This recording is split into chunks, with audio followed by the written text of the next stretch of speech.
the first batch of 3D printed parts that we had, the dimensions were wrong, and the servos that we ordered, those were too big for those parts, and it didn't fit.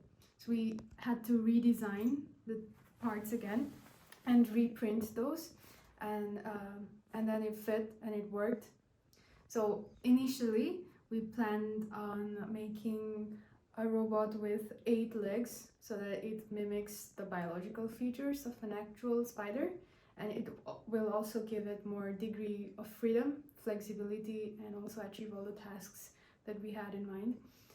But the board, the controller board that we had, doesn't support more than 12 servos, and also it's very difficult for us to program 24 servos each individually, as we didn't have the resources or the skills for it. So we we went ahead with just 12 servos and 4 arms. So the construction of the robot is pretty simple. We have 12 servo motors, and all they're held together by some 3D printed parts. This is not the first version of the 3D printed parts we made. We first made some parts and then we had to reprint it again because our parts were not setting up and everything was not going well.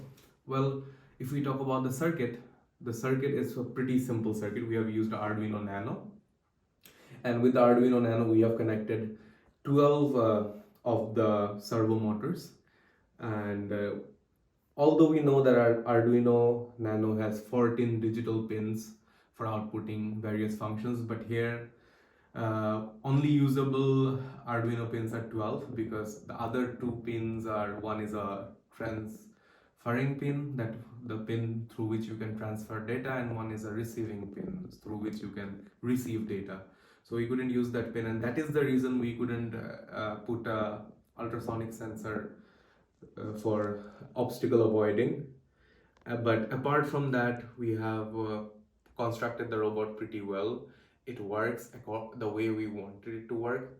The programs you see, the way it's moving, everything has been pre-programmed into it, for which we didn't find the need of a Bluetooth module to be tied with it, because all the programs like moving forward, moving left, moving right have been programmed in the Arduino chip as a pre-program. So although this is a really simple project, but this has a lot of potential, as in when we put a powerful processor in this kind of machines, it can navigate through trees, it can navigate through woods, and it can avoid obstacles, it can be more accurate. Although the calibration is also not the best, so sometimes you might see that instead of going straight, it makes a curve while making a straight line. But that is all right, I guess, for this project. But the main goal is to automate this kind of robots, because this kind of robots are already available in the market, but those have a specific function that they can just be controlled by some Bluetooth module or something like that. But ours is totally automated, and it's been programmed the way it is moving.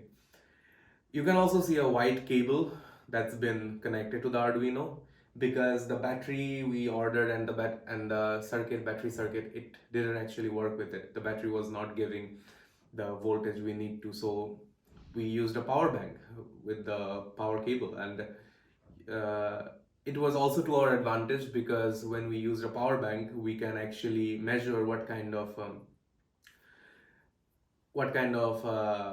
voltage it's been taking and what kind of energy it needs.